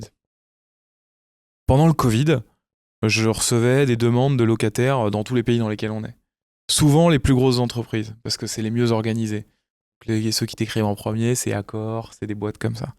Parce qu'ils ont des avocats, voilà. Et ils t'écrivent en disant moi je veux telle franchise de loyer, je vais plus payer mon loyer pendant 6 mois, c'est la crise. Et à ce moment-là, si on avait fait un choix différent en 2016-2017, j'aurais appelé du coup une personne qui gère mon portefeuille immobilier aux Pays-Bas par exemple, et je lui aurais dit voilà, qu'est-ce que t'en penses ? Sauf que si j'appelle, disons, BNP aux Pays-Bas qui gère mon portefeuille, et que moi à l'époque j'ai 4 ou 5 immeubles, plus personne pour Ben. Je suis un tout petit client parce que il offre ses services à tout le marché. À tout le monde, ouais. Donc pour je sais pas moi, pour un Blackstone ou un KKR, il va gérer 200 immeubles dans le même pays. À qui il va répondre au téléphone en priorité? À qui il va donner de l'info? Pour quels immeubles il va se bagarrer le plus? Il va se battre aussi, ouais. Exactement. Ça, ouais. Et là, à l'inverse, comme on avait fait un choix différent, qu'on avait nos propres gestionnaires sur place, tu vois, à Amsterdam, on a un bureau avec une 20aine de personnes. Donc c'est vraiment. Et c'est des Néerlandais. Donc c'est vraiment des locaux qui vont parler aux locataires, qui vont sur site au moins une fois par mois, qui parlent aux locataires chaque semaine, qui parlent dans la langue du locataire. C'est important aussi parce que même si, quand tu as une très grosse entreprise, la plupart des gens vont parler anglais, parfois tu as des plus petits locataires qui vont parler que la langue du pays et qui sont aussi habitués aux us et coutumes du pays. Tu négocies pas du tout de la même façon avec un Finlandais ou avec un Italien. C'est deux mondes différents. Donc, j'appelais ma patronne du bureau néerlandais et je lui disais, voilà, Michel, s'appelle Michel, qu'est-ce qui se passe sur cet immeuble? Qu'est-ce que t'en penses? Et là, l'info, c'était, écoute, honnêtement, c'est du bluff. Ils vont jamais partir, il leur reste encore 50 bails et en plus, ils viennent d'investir 400 000 € dans l'immeuble. Et parce qu'ils connaissent bien le locataire. Exactement. Et en ayant accès à cette information, je peux prendre la décision de dire à mon locataire, bah non, il n'y aura pas de franchise, moi j'ai mes petits porteurs derrière, c'est eux qui doivent toucher le dividende, donc tu continues à me payer le loyer. À l'inverse, si elle me disait, là c'est vraiment un petit locataire qui fait des sandwichs dans un petit parc de commerce, lui on va l'aider. Parce que ça sert à rien de le tuer, c'est un petit locataire, tu sais qu'il souffre, et tu vas lui donner de la franchise de loyer, etc. Mais avoir accès à cette information-là, c'est la clé pour une bonne gestion. Et si on avait délégué la gestion, on n'aurait jamais pu gérer nos immeubles comme on les gère. Comme on n'aurait pas pu les vendre, parce que pour bien vendre les immeubles comme on le fait, il faut bien connaître le marché, il faut connaître les acteurs locaux, il faut être capable de créer une relation de confiance avec ton locataire qui fait que tu vas renouveler tes baux, que tu vas continuer à garder la valeur dans l'immeuble. Et ça, c'est un point extrêmement important parce que l'investissement à l'étranger, il s'est démocratisé. En 2015, on le disait, on était quasiment seul parmi les gérants de SCPI. Aujourd'hui, je crois qu'il y a 27 SCPI qui se sont créés sur les 2 dernières années. Qui investissent ils vont quasiment tous à l'étranger. Et ça, pour moi, c'est un vrai point de vigilance pour les épargnants. Parce que autant je suis très favorable au fait qu'elle se diversifie à l'étranger, c'est une très bonne chose, vraiment. Je pense que plus le terrain de jeu est large, plus c'est dans l'intérêt de l'épargnant parce que c'est plus diversifié. Autant le faire sans équipe locale. Et je comprends pourquoi certaines ne le font pas, ça coûte très cher. Ouais. C'est très, très dangereux. T'es le petit Français qui arrive dans ces pays-là avec beaucoup d'argent. En général, tu vas le payer. Alors certains vont dire on a des partenaires locaux, mais en fait, quand tu creuses le partenaire local, tu te rends compte que c'est souvent un broker. Oui, un broker, pour information, c'est un agent immobilier dans l'immobilier commercial. Donc lui, il a quand même un intérêt avant tout, c'est de te vendre l'immeuble. Et parfois, il va même récupérer la gestion derrière. Oui, donc il a double intérêt à te le vendre. Donc ça, pour moi, vraiment sur ça, je lance souvent ce message-là et c'est important. Il faut absolument qu'un gérant, c'est vrai pour un gérant de SCPI, mais c'est vrai pour n'importe qui, quand on investit dans un pays qui n'est pas le sien, il faut une équipe locale. Ça coûte plus cher, mais vraiment sur le long terme, c'est essentiel. C'est-à-dire, ça paraît aussi être un petit peu du bon sens parce qu'on sait que forcément, ils vont pas gérer les immeubles comme vous pouvez le faire. Ils n'ont pas les mêmes intérêts que vous avez à défendre les porteurs. Et j'ai envie de dire, même si on fait un investissement locatif classique en nom propre, on va toujours mieux le gérer soi qu'à l'agence à laquelle on l'a donné. Et toujours pour cet opérateur, tu seras toujours un petit client parce que lui, il va s'ouvrir au plus grand nombre. Donc non, c'est compliqué. Et même si tu signes, je sais pas moi, un contrat d'exclusivité avec quelqu'un, finalement, son intérêt, ça va quand même être de te le vendre. Il va prendre des frais dessus et de le gérer derrière, il va prendre des frais. Donc, pour moi, c'est le problème de cette industrie-là où il y a beaucoup de conflits d'intérêts. Je pense pas que ce soit vraiment dans l'intérêt de l'épargnant. Je pense que quand on est gérant, il faut être gérant de bout en bout et il faut gérer soi-même les immeubles, il faut parler soi-même aux locataires. Ok, bah ça, je pense que c'est un bon point peut-être à regarder aussi si on veut sélectionner une SCPI dans laquelle investir. C'est essentiel. Est-ce que tu pourrais me citer peut-être des avantages, parce que je sais que la communauté, l'audience en cravate, il y a beaucoup de gens justement qui font du locatif en nom propre ou en société, peu importe, mais en tout cas qui investissent par eux-mêmes. C'est quoi un petit peu les avantages et inconvénients entre tout simplement investir dans une SCPI en déléguant sa gestion et investir en direct, quoi. Bah déjà, moi, l'investissement en direct, je le valorise aussi. C'est quelque chose que j'aime bien. Je le fais aussi à titre personnel. Et puis, c'est amusant. Quand on est jeune, on a envie de se lancer.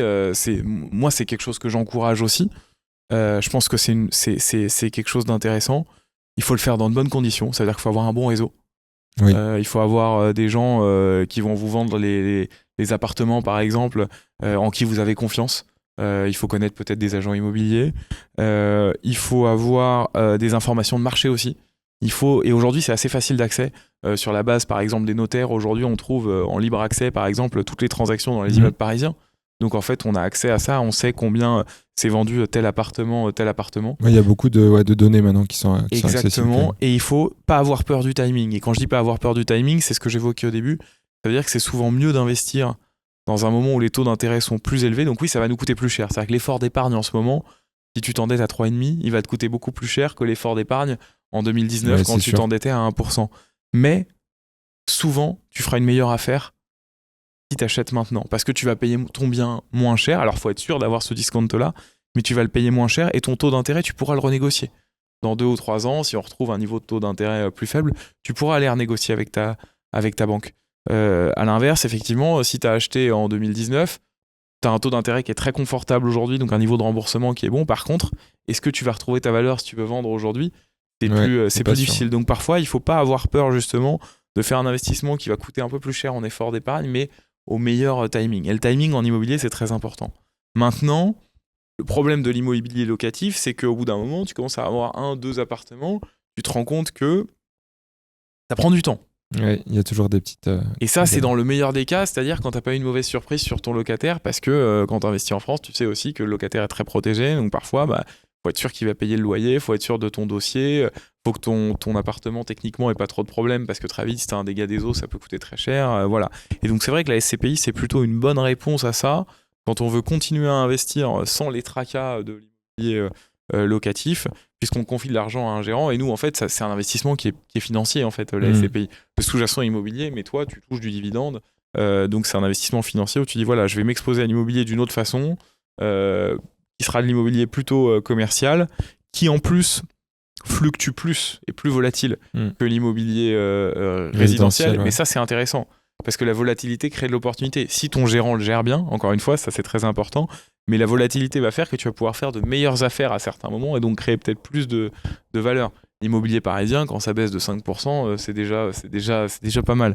Le gérant de SCPI va te permettre de t'exposer à beaucoup plus de marchés, beaucoup plus de typologies d'immeubles et donc plus de volatilité et potentiellement plus de bonnes affaires s'il travaille bien. C'est clair. Pour moi, le principal avantage, et notamment si on le compare du coup à de l'immobilier locatif, moi, tu t'en as parlé tout à l'heure, la diversification qui est énorme. Le fait qu'il n'y ait rien à gérer, ça c'est évident. Surtout pour justement des rendements ou des TRI in fine qui vont être parfois équivalents à ce que tu vas faire toi-même en locatif. Oui, tout à fait. Alors, ils vont être équivalents. Le fait d'être exposé à l'étranger va aussi faire que tu vas avoir une fiscalité parfois qui va être un petit peu plus favorable sur la SCPI. Et l'autre effet, c'est un effet taille. C'est que le gérant, il va pouvoir acheter parfois des immeubles, par exemple des hôtels ou des bureaux, à plus de 40-50 millions d'euros. Et aujourd'hui, tu as un vrai effet taille sur les baisses de prix. Parce que plus tu montes en volume, plus tu as un discount. Ouais, puisqu'on est sur un marché qui est très peu liquide. Sur un appartement à 400 000 euros, tu as encore beaucoup de monde aujourd'hui. Sur un immeuble de bureau à 50 millions d'euros, t'es quasiment tout seul, donc tu fais ton prix. Donc la baisse va être d'autant plus importante. Ce que je disais quand je disais que parfois on a des baisses de 40, 45, 50% par rapport au prix d'acquisition du dernier acheteur. Et donc ça, c'est intéressant aussi. Donc en fait, je pense que les deux sont pas incompatibles, ils sont même complémentaires. Moi, je comprends que quand on se lance dans l'immobilier, on a aussi envie de faire du locatif au début. Par contre, je pense que quand on grossit un peu, la SCPI, ça devient vraiment quelque chose d'intéressant et de complémentaire. Et ce que je conseillerais toujours, c'est surtout d'être diversifié. Pas avoir que de l'immobilier, pas avoir que de la SCPI. Oui. Si on a de la SCPI, il faut avoir plusieurs SCPI avec des stratégies différentes. Voilà, ça c'est vraiment important. Et quand on confie son argent à quelqu'un, que ce soit un gérant financier, un gérant immobilier, toujours regarder l'historique du gérant. Vraiment, pas être trop attiré par des rendements qui peuvent être très bons la première année. Je l'avais dit quand on avait lancé Corum Orion. Quand on lance Corum Orion en 2020, on fait 10-40 la première année. La première chose qu'on a dit à nos clients, c'est attention, on vient de se lancer. On vient de se lancer. Il y a un effet positif parce qu'on vient de se lancer, parce que la SCPI fait moins de 100 millions d'euros de capitalisation. Il ne faut pas s'habituer à ça. C'est pas réel de faire des rendements comme ça sur une durée trop longue. Au fur et à mesure qu'on va grossir, ça va se diluer. En revanche, oui, vous pouvez nous faire confiance. On tiendra les objectifs qu'on annonce. Donc il faut vraiment regarder la performance du gérant dans le temps. C'est le plus important. Ok. Pour moi, le principal avantage de le faire en direct, en locatif, c'est l'effet de levier. c'est de pouvoir s'endetter. Alors, peut-être tu vas me contredire, je crois que c'est quand même possible de le faire en SCPI, mais c'est quand même plus compliqué. C'est D'acheter à possible, crédit, mais ça quoi. va coûter un peu plus cher. Ouais. Ouais, c'est ça. Mais voilà, c'est quand même le principal avantage pour moi. Sinon, effectivement, il n'y a que des avantages à le faire en SCPI. Parce que je pense qu'en termes de rendement net, in fine, entre que ça va coûter en gestion, en charge locative, en fiscalité, je pense qu'on s'y retrouve avec ce que fait une SCPI. Oui, aujourd'hui, il y a des niveaux de performance sur la SCPI qui font que je pense qu'effectivement, c'est intéressant. Le problème du locatif, c'est que tu es exposé au marché résidentiel, Ouais. que le marché résidentiel, il est liquide surtout dans les grandes villes françaises, et que dans les grandes villes françaises, le rendement du résidentiel, il est quand même très faible. C'est vrai. Et justement, cette question d'effet de levier, je vais pouvoir enchaîner sur ma prochaine question qui est est-ce que vous faites du levier avec Quorum ou est-ce que ça fait partie de votre stratégie ou pas? Alors, on fait du levier, mais on est très prudent sur le levier. Ça veut dire qu'on est endetté en moyenne sur nos fonds entre 15 et 20%. Pourquoi aussi peu ? Parce que l'effet de levier, ça marche très bien dans un sens, et ça marche encore mieux dans l'autre. Et en fait, la période actuelle nous donne plutôt raison, puisqu'en fait, on voit qu'il y a beaucoup de gérants qui s'étaient beaucoup endettés. Et en fait, en s'endettant beaucoup, ils ont un problème qui est que très vite, dès que la valeur baisse, ils ont un problème de covenant. C'est-à-dire que la banque, elle te prête sur une certaine valeur, et que si tu passes en dessous de cette valeur-là, tu casses ce qu'on appelle tes covenants, et là, la banque, en fait, elle peut récupérer les clés. Et donc l'effet de levier, il est un peu pervers. Donc nous, on considère que on peut s'endetter. C'est plutôt plus sain de s'endetter quand la dette coûte plus cher. Pourquoi ? Parce que oui, la dette va te coûter un peu plus cher, mais tes prix vont être plus faibles et tes rendements plus élevés. Et donc tu vas avoir beaucoup moins de risques de valeur que si tu achètes sur un taux d'intérêt à 1% comme c'était le cas en 2019, mais que tu payes une valeur de l'immeuble beaucoup plus chère, tu vas avoir beaucoup plus de risques de baisse de valeur en cas de baisse de marché, et donc tu seras plus exposé. Et le levier, il y a un autre élément sur lequel il faut être extrêmement prudent, c'est que depuis quelques années, il y a un nouveau modèle de SCPI qui a été lancé, c'est des SCPI sans frais de souscription. Ouais. Et donc, elles n'ont pas de frais de souscription, quand la moyenne des SCPI, c'était environ 10% de frais de souscription. Et elles ont des frais en général de gestion qui vont être plus importants que les autres. Et elles ont des frais dont on ne parle pas, qui s'appellent des frais d'acquisition. Qu'est-ce que ça veut dire ? Ça veut dire qu'au lieu de prendre les frais juste à l'entrée, elles vont prendre des frais dès qu'elles achètent un immeuble. Okay. Dans les faits, c'est la même chose. Parce qu'en fait, la nature même de la SCPI, c'est au moment où tu collectes, il faut investir le plus vite possible. Donc, en fait, c'est les frais d'acquisition, c'est une autre forme de frais de souscription. C'est juste que tu les prends juste après. Là où c'est un peu pervers et qu'il faut se méfier de l'effet de levier, c'est que en fait, qu'est-ce qui va se passer si toi, demain, tu investis 100 chez moi et que moi, je suis une SCPI sans frais de souscription, ben, je vais avoir intérêt en fait à mettre un maximum de levier parce que je vais prendre des frais d'acquisition. Si je mets 40% de levier, je vais pas prendre mes frais sur les 100 € que tu m'as confiés. Je vais les prendre sur 140 puisque c'est des frais d'acquisition et que j'investis pas 100, j'investis 140 grâce à mon levier. Et donc en fait, ces SCPI sans frais de souscription, elles vont avoir tendance à mettre plus de levier pour prendre plus de frais d'acquisition. Et donc là, tu as un double risque parce que non seulement effectivement tu vas avoir plus de frais qui vont être prélevés, mais en fait c'est un peu pousse au crime puisqu'on va te pousser à faire du levier. Et d'ailleurs, si tu regardes l'endettement des sociétés sans frais de souscription avec des frais d'acquisition, tu vas voir que souvent tu es au-delà des 30-35%. Et donc ça, c'est aussi quelque chose dont il faut se méfier. Parce que pour moi, quand tu gères une SCPI, l'effet de levier, c'est utile, mais c'est aussi un faux ami. On l'utilise. C'est pour ça qu'on est à 15-20%. Parfois, ça te permet de prendre aussi de l'avance sur ta collecte. Mais il faut être... 15-20%, ça reste, on va dire, limité, quoi. Ça reste limité, mais il faut être très humble parce que quand on voit les baisses de valeur de 60% qu'on a eu pour certains sur le marché actuel pour certains immeubles, on voit que trop endetté, on voit que ça va vite. Et donc si la banque te prête sur un ratio où elle te dit je vais te prêter 40 ou 45% de la valeur de l'immeuble et que toi t'es déjà endetté à 35%, enfin tu vois, ça devient compliqué. C'est compliqué. Ouais. Ok, et est-ce que vous, enfin justement dans vos SCPI, est-ce que vous êtes sur un modèle de frais de souscription justement ? On est sur un modèle de frais de souscription et frais de gestion. Il n'y a pas de classique. Il n'y a pas de frais d'acquisition. On est sur le modèle classique. En fait, les frais d'acquisition sont compris dans les frais de souscription. D'ailleurs, ça a été le côté marketing malin des SCPI sans frais de souscription, c'est qu'elles ont sorti les frais d'acquisition de les frais de souscription pour les mettre pour les mettre ailleurs. Mais comme je disais, le modèle d'une SCPI, c'est d'acheter dès qu'on collecte. Donc en fait, c'est quasiment la même chose. Il y a juste une toute petite différence de temporalité. Ok, bon, très clair. Justement, si on est un investisseur, un épargnant, comment ça se passe pour investir dans une SCPI, pour souscrire ? Est-ce que c'est en direct? Est-ce qu'il y a des supports particuliers Alors c'est assez simple. La majorité des SCPI, je pense, sont distribués aujourd'hui en direct. C'est-à-dire qu'on peut aller sur le site du gérant et contacter un conseiller qui va prendre la souscription. Si on veut être rassuré et avoir du conseil, on peut aller voir un conseiller en gestion de patrimoine qui vendent en général aussi les SCPI. Il faut aller voir quelqu'un en qui on a confiance. Parce qu'en France, le conseiller en gestion de patrimoine, il est payé par la société de gestion. Et donc là, c'est aussi pareil, ça peut être un peu pousse au crime parce qu'en général, plus la est payé à la commission, tu veux dire. Ouais. Et puis, plus la SCPI est performante, plus elle va avoir de partenaires, moins elle va avoir besoin de le payer cher. À l'inverse, si la société de gestion elle a des problèmes, elle va avoir tendance à payer plus cher le partenaire. Donc voilà, après, si on a confiance en son conseiller en gestion de patrimoine et que c'est quelqu'un qui nous conseille depuis longtemps, il va vous donner un conseil qui sera un bon conseil. Il va vous dire, voilà, moi, je propose telle société de gestion parce que je sais que l'historique est bon et dans ce cas-là, effectivement, vous pouvez y aller et puis vous allez bénéficier d'un vrai conseil. Il va aussi vous conseiller sur la méthode. Est-ce que vous allez le faire en direct, en société? Il va vous expliquer la stratégie de la société de gestion. Donc, si on a besoin d'être rassuré, c'est une bonne option.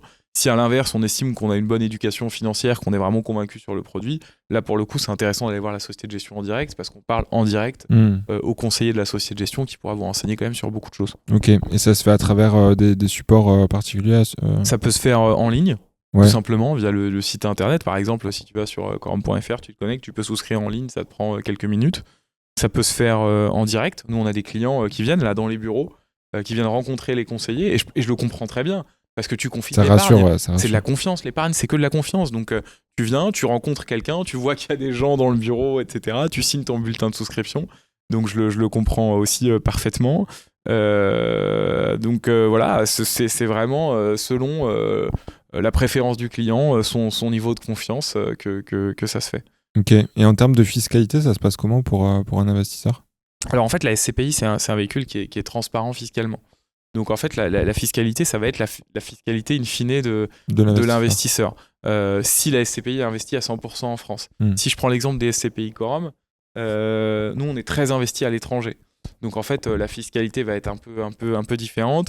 La SCPI étant transparente fiscalement, en fait, c'est pas tous les clients, les 160 000 clients qui vont faire des déclarations fiscales aux Pays-Bas, en Irlande, au Royaume-Uni. Donc c'est la SCPI en fait qui va avancer l'impôt et ensuite le client va bénéficier, selon le pays, la convention fiscale, souvent d'un crédit d'impôt. La fiscalité, alors souvent il y a des SCPI qui font du marketing sur la fiscalité.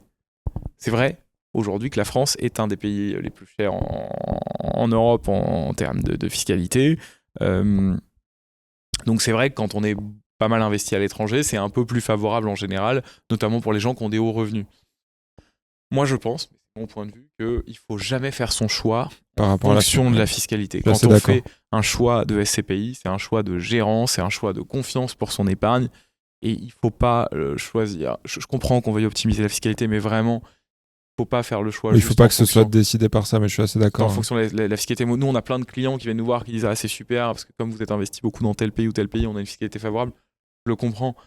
C'est pas du tout ce qui nous pousse à investir dans ces pays-là. C'est qu'on pense qu'il y a de bonnes affaires, que c'est le bon timing pour y investir. D'ailleurs, oui, c'est comme quand à un moment c'était beaucoup la mode du Pinel, etc. Ça pas toujours, même dans la majorité des cas, c'était pas des bonnes affaires et les gens le faisaient parce que justement la raison principale était la défiscalisation. Ouais, on est un pays où je pense qu'il y a beaucoup de frustration liée à la fiscalité et donc dès qu'on met une carotte fiscale, ça fonctionne. On le voit avec l'assurance vie, qui est le produit préféré des Français grâce à l'enveloppe fiscale. Quand moi je parle dans mon entourage, y compris des gens de ma génération, il y en a beaucoup qui ont des assurances vie, mais ils savent pas ce qu'il y a dedans. En fait, ils ont investi dans l'enveloppe fiscale. On leur a dit, bah voilà, tu vas avoir une exonération dans 7 ans. Et ça, faut faire attention. Alors, je trouve qu'il y a beaucoup de progression dans l'éducation financière. D'ailleurs, tu joues un rôle. Et je pense tous les créateurs de contenu aujourd'hui. Alors, tous ceux qui sont honnêtes, parce qu'on voit beaucoup de choses. Mais en tout cas, les créateurs de contenu pédagogues aujourd'hui ont vraiment un rôle. Et je vois, moi, l'éducation financière de nos clients, notamment des jeunes clients, qui a beaucoup évolué sur les 12 dernières années. Et donc ça, c'est vraiment bien. Et je pense que ça va tirer un peu tout ça vers le haut, mais c'est vrai que c'est important de prendre des conseils sur ces sujets-là, de bien se renseigner et de savoir où on met son argent. Juste se dire j'ai investi en assurance vie sans connaître ce qui est sport, sans connaître sur quoi on est investi. Est-ce que c'est de l'obligataire, de l'action, de l'immobilier? On le sait même pas. Moi, j'ai des amis qui ont découvert qu'ils étaient investis sur certaines SCPI bancaires. À travers l'assurance vie, ils le savaient pas. Et en fait, quand il y a eu tous les articles sur la crise des SCPI, ils sont allés voir parce que moi je leur ai dit fais attention parce que ça arrive souvent qu'il y ait de la SCPI quand même. Et ils se sont rendus compte que c'était le cas. Et ils étaient furieux, ce que je peux comprendre, mais ils étaient aussi responsables. Parce que en fait, quand tu souscris une assurance vie, tu dois regarder où va ton argent. Ouais. De manière générale, c'est vrai que faut mieux savoir où on met son argent. Il faut toujours comprendre. C'est la clé d'un investissement, il faut toujours comprendre ce qu'on fait avec son argent. Quel que soit l'actif, c'est bien de comprendre. On peut se tromper, il n'y a pas de problème, mais il faut quand même essayer d'avoir une conviction sur ce qu'on fait. D'accord. Je l'ai dit tout à l'heure, aujourd'hui, Quorum, vous êtes, si je dis pas de bêtises, tu me corriges, mais le premier collecteur de ces pays en ce moment. Oui, on est la société de gestion qui collecte le plus. On va collecter à peu près entre 900 millions et 1 milliard d'euros, tout compris avec l'assurance vie, plus d'1 milliard d'euros même cette année. Ouais, voilà, donc c'est assez énorme. Je pense que là, ça vient aussi du fait qu'il y a une bonne gestion ces dernières années, ça se joue aussi aujourd'hui. Je pense qu'on a eu... Alors en fait, c'est amusant parce que on a énormément de chance, parce que sur les 3 dernières années, on a collecté un peu plus de 3 milliards d'euros. Ça veut dire que nos clients nous ont fait confiance dans un moment de marché où on peut faire des affaires fantastiques. Donc ça, c'est génial. Et en fait, c'est amusant parce que j'ai le recul sur ça maintenant, mais ça n'a pas toujours été un long fleuve tranquille. C'est-à-dire que si tu parles à mon directeur commercial, il te dira que les années 2017 à 2021-22, elles ont été très dures. Parce que lui, en fait, il allait voir nos partenaires et il leur demandait de limiter la collecte. Donc, il faisait de la non-vente. Okay. Il leur disait, l'année dernière, tu as fait 40 millions chez nous. Cette année, il faudra que tu fasses pas plus de 15 sur Quorum Origine, par exemple. Et il a eu des moments chauds, ça veut dire qu'il y a eu des moments où il y en a qui lui ont dit mais arrête, tu te prends pour qui? Si c'est comme ça, on arrête. Vous prenez pour qui? Vous touchez plus terre, etc. Et la plupart de ses partenaires, en fait, ensuite, ils sont revenus nous voir en 2022. Ils nous ont dit, OK, on a compris. Et donc maintenant, ils valorisent vachement ce qu'on a fait. Mais à l'époque, en fait, ils avaient l'impression qu'on limitait leur business. On limitait le nôtre. Donc on limitait indirectement le leur derrière aussi, en tout cas le leur avec nous. Mais c'était dans l'intérêt de nos clients et de nos épargnants. Mais ça paraît évident avec le recul, aujourd'hui, de le dire. À l'époque, c'était très difficilement compréhensible. Donc, et on l'a beaucoup dit à nos clients aussi. Ça veut dire qu'on a beaucoup dit aux clients. On avait la chance avec Frédéric notamment de beaucoup voir nos clients pendant les assemblées générales, quand on annonçait les résultats. Et on leur disait, on va limiter la collecte parce qu'il y a trop d'argent, l'immobilier est trop cher. Voilà, c'est pas contre vous, on veut continuer à développer la société, il n'y a pas de problème, mais on pense que c'est le bon choix. Et on essayait de faire beaucoup de pédagogie, et on leur disait aussi beaucoup à ce moment-là, c'est quand le marché va se retourner, c'est quand l'immobilier va chuter, qu'il faudra nous faire confiance à nouveau, parce que c'est là qu'on fera de bonnes affaires. Et on a des clients qui ont été extraordinaires, parce que 3 milliards d'euros les 3 dernières années, tu vois que cette confiance, ils nous l'ont donné au moment où c'était super anxiogène. Parce que rappelons-nous des titres des journaux de 2023, crise des SCPI partout, voilà, c'était très compliqué. Et malgré ça, ils ont continué à faire confiance à Quorum. Et c'est grâce à eux aujourd'hui qu'on profite justement de cette période actuelle. Ouais, le challenge, en fait, c'est de collecter, bien évidemment, mais c'est d'arriver à collecter justement dans les moments peut-être où c'est le plus dur de le faire. Tu vois, on revient à ce que je disais au tout début, où je disais le marché immobilier est imparfait. En général, tu as beaucoup d'argent qui rentre quand le marché est très cher. Et donc, il va te brûler les mains. Ouais. Et à l'inverse, c'est beaucoup plus difficile d'avoir de l'argent quand le marché est moins cher. Ok, super. Justement, ça, je pense que le fait qu'il y ait beaucoup de collecte, ça offre aussi un gros avantage de liquidité sur vos SCPI, enfin en tout cas voilà, celles qui ont ces niveaux de collecte-là. Je voulais juste faire une petite parenthèse là-dessus. La liquidité, je pense que c'est un critère important pour un investisseur aussi, de savoir que s'il veut sortir, il peut le faire dans un délai raisonnable, on va dire. Comment ça se passe en fait en termes de revente? Est-ce qu'il faut qu'il y ait quand je veux vendre, est-ce qu'il faut qu'il y ait quelqu'un en face qui achète? Et du coup, est-ce qu'il faut nécessairement que la SCPI que je choisisse, elle ait des bons niveaux de collecte Je vais t'illustrer ça par un exemple qui nous est arrivé cette semaine. Je pense que c'est la meilleure réponse que je puisse te donner. On a un membre du conseil de surveillance de Quorum Orion cette semaine qui nous a appelé et qui nous a dit, voilà, moi je fais un investissement immobilier et j'ai besoin d'argent. Et du coup, je vais retirer ce que j'ai sur Quorum Orion. Et donc, c'était quelqu'un qu'on connaissait bien parce que ça fait quelques années qu'il est au conseil de surveillance. On sait qu'il est très impliqué, très engagé, qu'il aime beaucoup nos produits. Et il nous a dit, je suis désolé pour mon langage, il nous a dit, je suis dégoûté. parce qu'en fait, il est exposé à 2 autres supports, un sur une autre société de gestion de SCPI, un sur du crowdfunding, et les deux sont bloqués. Et donc il dit aujourd'hui, la seule solution liquide que j'ai, c'est Quorum Eurion. Et donc il nous a demandé de retirer l'argent, je crois, la semaine dernière, et il a reçu les fonds cette semaine. Donc, Ouais, ça nous a pris quelques jours. Pourquoi ?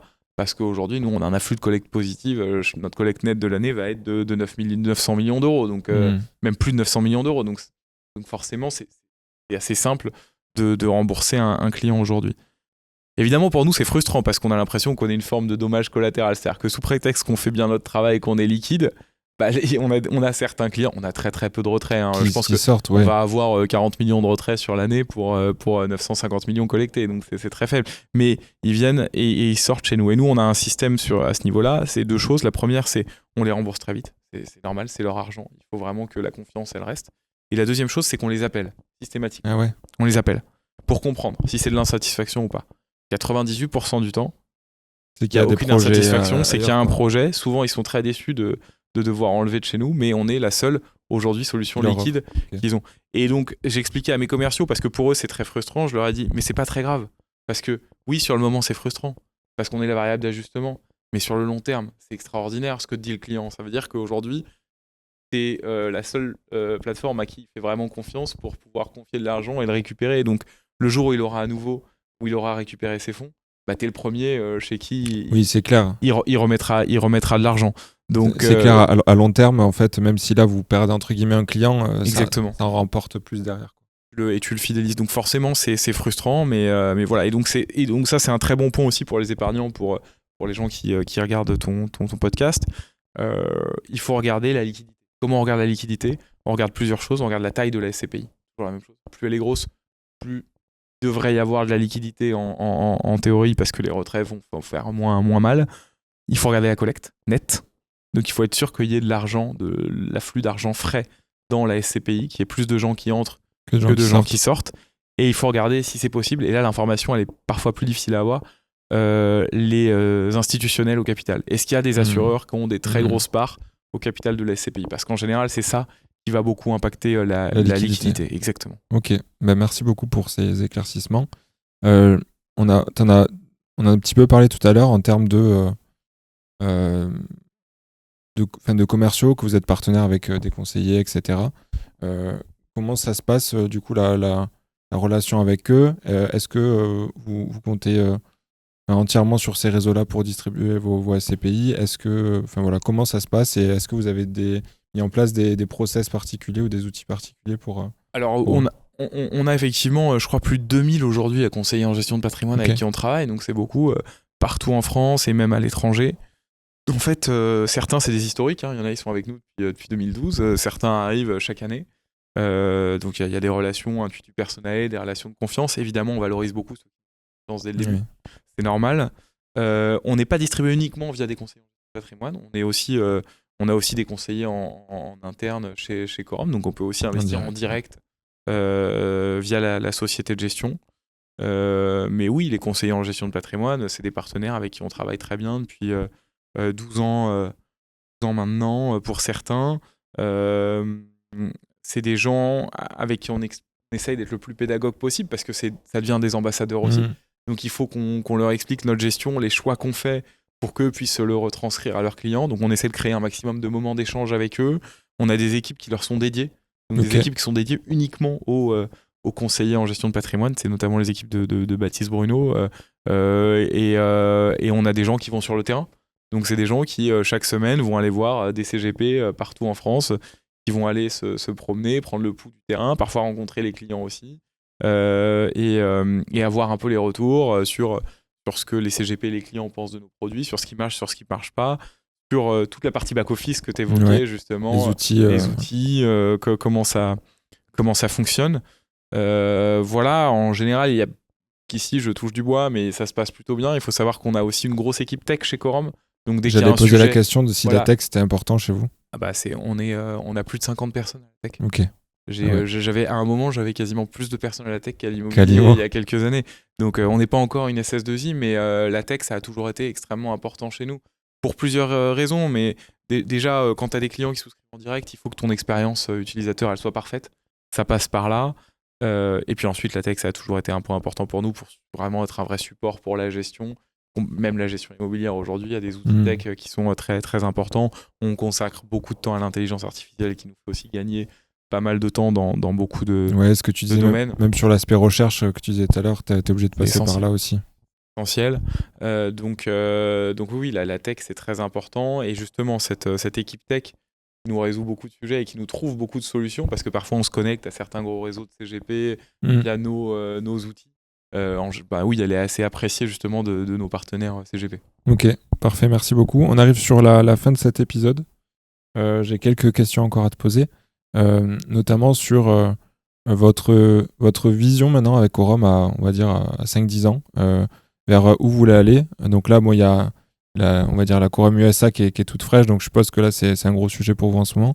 Est-ce que vous avez des plans pour la suite Alors on a toujours des plans pour la suite, c'est toujours une question difficile parce qu'on me la pose souvent quand je fais passer des entretiens à des nouveaux collaborateurs, okay. Et ce que je leur dis souvent, c'est très dur parce que si vous m'aviez posé la question il y a 5 ans, j'aurais certainement été incapable de vous dire là où on en est aujourd'hui, donc c'est assez difficile quand moi j'ai eu la chance de vivre tous les développements de la boîte, les certaines époques. Il y a eu des moments où on se disait on sera jamais plus de 25-30 et voilà, donc maintenant voilà, et donc écoute, 5-10 ans, notre objectif à moyen terme, c'est quand même de devenir un acteur global du monde de l'épargne, pas seulement de l'immobilier. Okay. C'est pour ça qu'on a lancé notre compagnie d'assurance en 2020.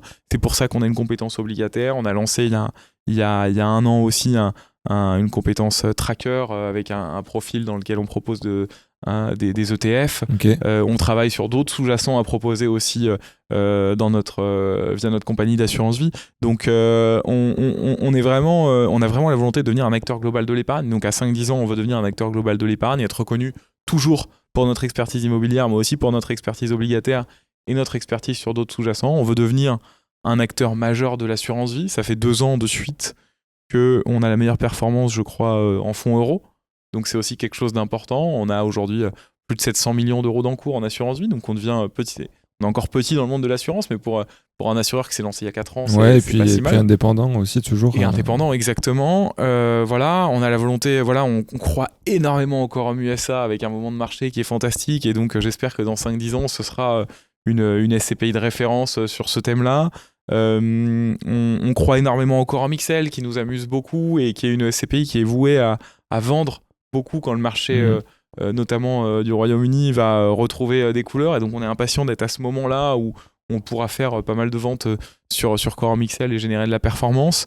On a encore plein d'idées et je peux pas tout dévoiler de développement avec de nouveaux produits sur des sous-jacents déjà existants ou non. Je pense. Et on sera aussi de plus en plus international parce que on va ouvrir des bureaux, à commencer par les États-Unis d'ailleurs. Donc on a plein de projets et j'espère que dans 5 ans ils seront réalisés. Ok, je pense que devenir la référence déjà de l'épargne de manière globale, c'est un bon objectif. C'est costaud. Ouais, parfait. Et donc il y a une question qu'on aime bien poser dans ce podcast, toujours en fin d'épisode. J'ai cru comprendre, l'immobilier, ça fait des années que t'en fais. Ouais. T'es aussi investisseur, tu l'as dit, ou tu l'as été en tout cas à titre perso. Je le suis toujours. D'immobilier. Si t'avais un conseil à donner à un investisseur ou quelqu'un qui aimerait se lancer, ce serait quoi ? Je dirais qu'il faut se lancer, il faut être courageux. J'insiste souvent sur le mot courage auprès de mes équipes et je pense qu'il faut le faire. À la fois, il faut être courageux, ça veut dire qu'il faut se lancer parce que c'est comme le loto, si tu joues pas, tu gagneras jamais. Mais il faut le faire évidemment intelligemment, il faut bien se renseigner. Je pense qu'aujourd'hui, on a une chance incroyable. Moi, il y a 10-15 ans, il y avait très très peu de contenu sur l'épargne, sur l'investissement. Aujourd'hui, on a accès à plein de choses, donc c'est super parce que je trouve que vraiment, on a une éducation financière moyenne qui augmente. J'étais à la Paris Investor Week la semaine dernière, j'ai halluciné, je trouvais ça incroyable, le niveau de connaissance financière des jeunes, et je trouve ça super qu'il y ait des événements comme ça qui justement leur permettent de se renseigner, d'aller voir les sociétés de gestion via des stands, etc. Donc ça, c'est top. Donc le conseil, c'est ayez le courage de vous lancer, allez-y, et surtout, n'ayez pas peur de faire un pas de côté. L'investissement, c'est vrai pour l'immobilier et c'est vrai dans plein de domaines, c'est très moutonnier. Et en général, il y a très très vite des tendances qui se dégagent où on se dit « Ah non, mais là, à l'avenir, c'est ça ». il faut investir dans ça. Sauf que quand tu commences à entendre ça, en général, c'est trop tard. Ouais, c'est clair. Et donc, faites confiance à votre instinct, faites confiance à votre bon sens. S'il y a une affaire qui vous semble intéressante, qui freine certains parce que c'est pas le bien parfait ou l'entreprise parfaite, je sais pas si on regarde des actions, peu importe, mais que vous y croyez, que vous avez analysé le sujet, que vous vous êtes fait une forte conviction, Une conviction. il faut pas avoir peur d'y aller, même si tout le monde n'est pas d'accord avec vous. Parfois, c'est quand tout le monde n'est pas d'accord avec vous que vous avez raison. Donc voilà, soyez courageux, renseignez-vous, faites votre audit, mais si vous avez la conviction, allez-y. Ok, merci pour ce conseil. Et dernière question que j'ai pour toi, est-ce que tu aimes l'immobilier ? Bien sûr que j'aime l'immobilier. Je ferais pas ça si je l'aimais pas. On est une industrie qui est très critiquable sur plein de choses, qui a plein de défauts, mais l'immobilier pur, et notamment son côté cyclique avec ses évolutions, le fait qu'il soit ancré dans l'économie réelle, c'est-à-dire qu'à la fin des fins, tu peux être le meilleur investisseur immobilier du monde, à la fin, c'est quand même un locataire qui est dans ton immeuble avec des gens qui travaillent, qui font des réunions, qui prennent des cafés, c'est eux qui vont te payer le loyer, et leurs besoins, c'est on a besoin de se réunir, on a besoin de faire des réunions, on a besoin d'avoir un espace où on vit en commun, et c'est encore plus vrai pour le résidentiel où tu vas loger des familles. Voilà, c'est un besoin primaire, l'immobilier, et c'est passionnant parce que ça se renouvelle tout le temps. Donc oui, c'est quelque chose que j'aime beaucoup. Parfait. Merci Philippe. Merci à toi. À très vite. À bientôt. Salut.